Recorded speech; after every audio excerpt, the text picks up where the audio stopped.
Welcome to Season 5 of Public Health on Call, a podcast from the Johns Hopkins Bloomberg School of Public Health. I'm Joshua Sharfstein, Vice Dean for Public Health Practice and Community Engagement and a former health commissioner here in Baltimore, Maryland. Our goal with this podcast is to bring scientific evidence and experience to shed light on critical health issues. If you have questions or ideas for us, please send an email to publichealthquestion@jhu.edu. That's publichealthquestion@jhu.edu for future podcast episodes. Today, our topic is vaccine hesitancy all over the world.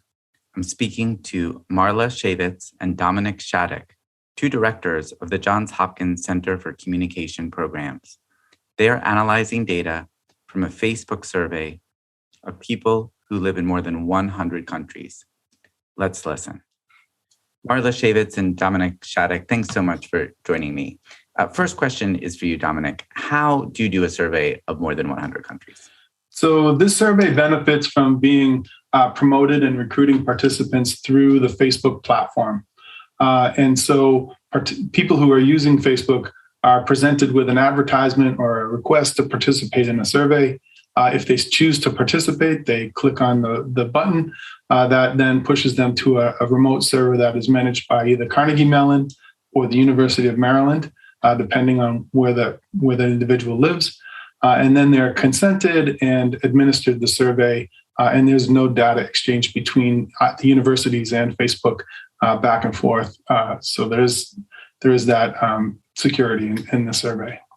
Got it. And so how many people have gone through that process? Normal surveys might be a few thousand people.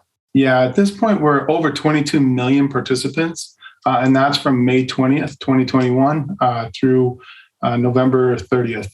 Did you just say 22 million? Yeah, that's right. Okay, so you have 22 million people filling out a survey, and they're not all doing it the same day. It's ongoing. Is that right? Yeah, it's administered every day, so it's kind of a rolling administration. And so we get about every 2 weeks, we get a couple 100,000 participants entering into the survey. That's a lot of data. Now, Marla, the Center for Communication Programs at Johns Hopkins has a role in this massive effort, which is to put the data out on a public website, covidbehaviors.org. Tell us about that website.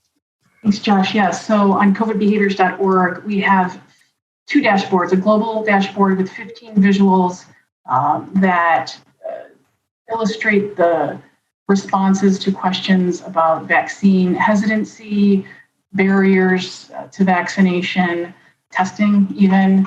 And on a subnational dashboard, we have 7 visuals for 71 countries. So 71 subnational regions are represented on that dashboard. So you can see a lot about COVID and vaccines, people's attitudes and behaviors. I want to go to some of the results here.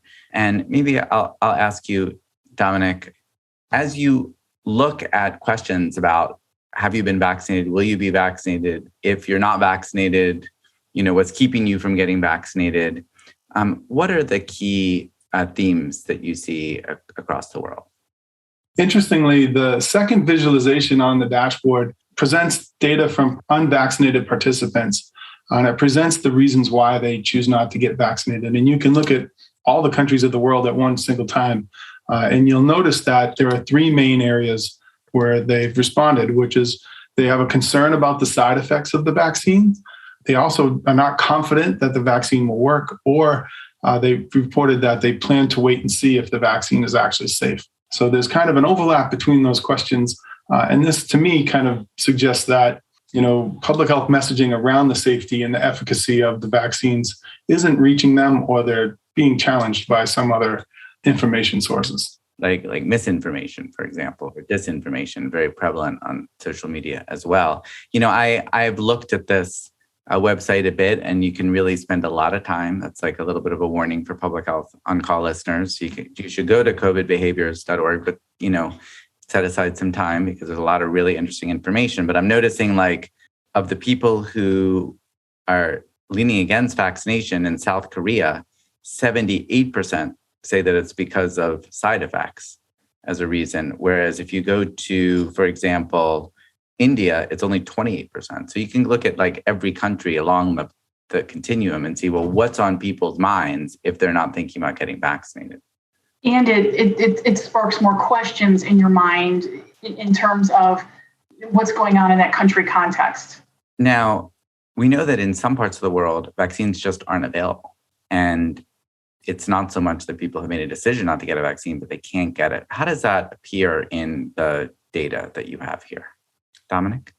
So what we noticed over time is that as vaccines do become more available in particular countries, we do notice like little bumps in the 5 to 10 percentage point increases in vaccine acceptance in those countries when they start to be rolled out. And also we capture some structural barrier data related to vaccines as they're rolled out as well.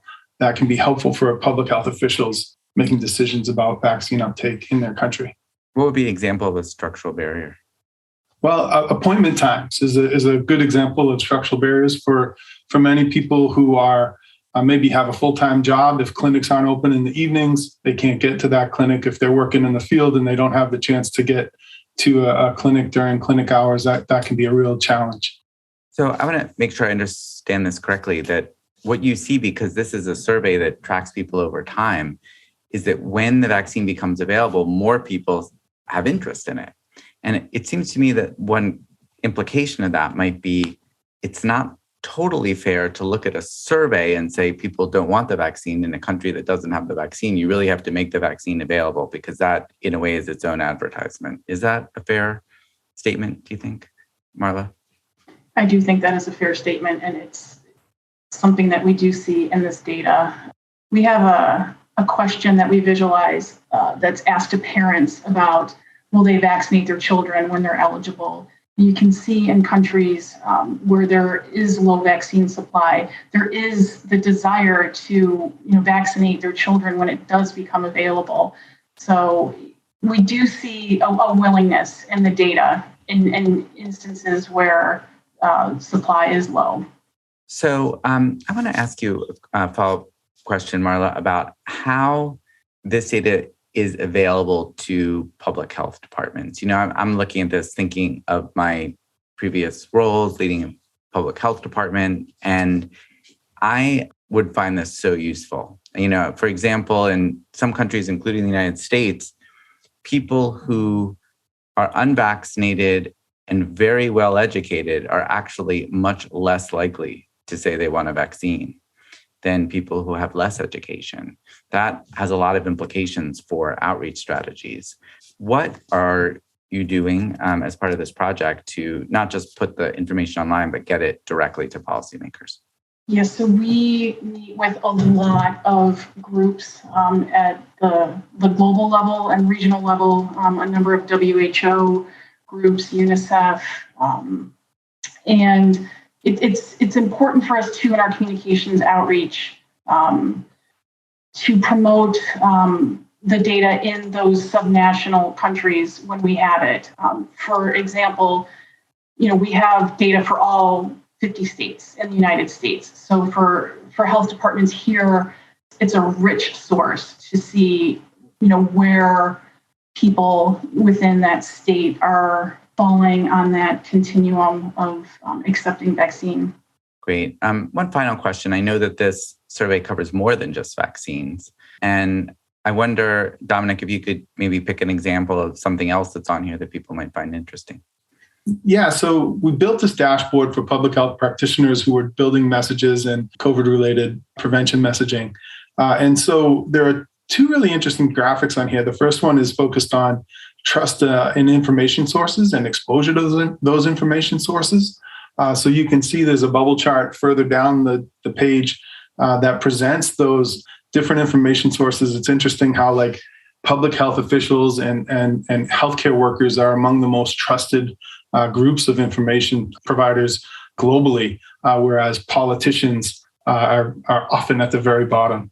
Additionally, related to that is we have a graphic down below, which is kind of a nested bubble graphic, which is very interesting to look at and takes a minute to kind of get oriented to.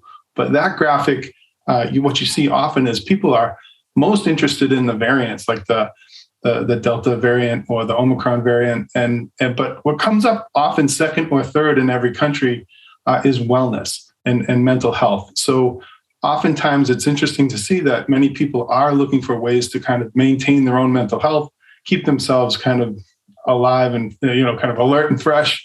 But it is something that people do desire information about. It's very interesting. It reflects just the chronic nature of the pandemic and the fact that this isn't just an immediate threat for health because someone could get very sick with COVID, but it's taking quite a toll on mental health, and people are really interested in information about that. And hopefully policymakers can see the level of interest and be able to be responsive. Marla, any final thoughts on how you hope this dashboard is used? I think that the combination of information on vaccine hesitancy, testing, trusted information sources, the various demographic information that we have, along with other sources of data, we tell practitioners this is just part of your development of your campaign, that there is a need to triangulate with other sources of data. This is a really rich source of behavioral data that we haven't seen visualized in many other places. Well, not many other places have 22 million people filling out surveys. So I certainly encourage people to check it out, to really learn about different dimensions of the pandemic all across the world. It's covidbehaviors.org. Thanks very much to you both for joining me today. Thank you. A pleasure. Public Health On Call is produced by Joshua Sharfstein, Lindsay Smith-Rogers, and Stephanie Desmond. Audio production by Niall Owen McClusker, Matthew Martin, Spencer Greer, and Holly Cardinale, with support from Chip Hickey. Distribution by Nick Moran. Production support from Catherine Ricardo. Social media support from Grace Holz Fernandez. Thank you for listening.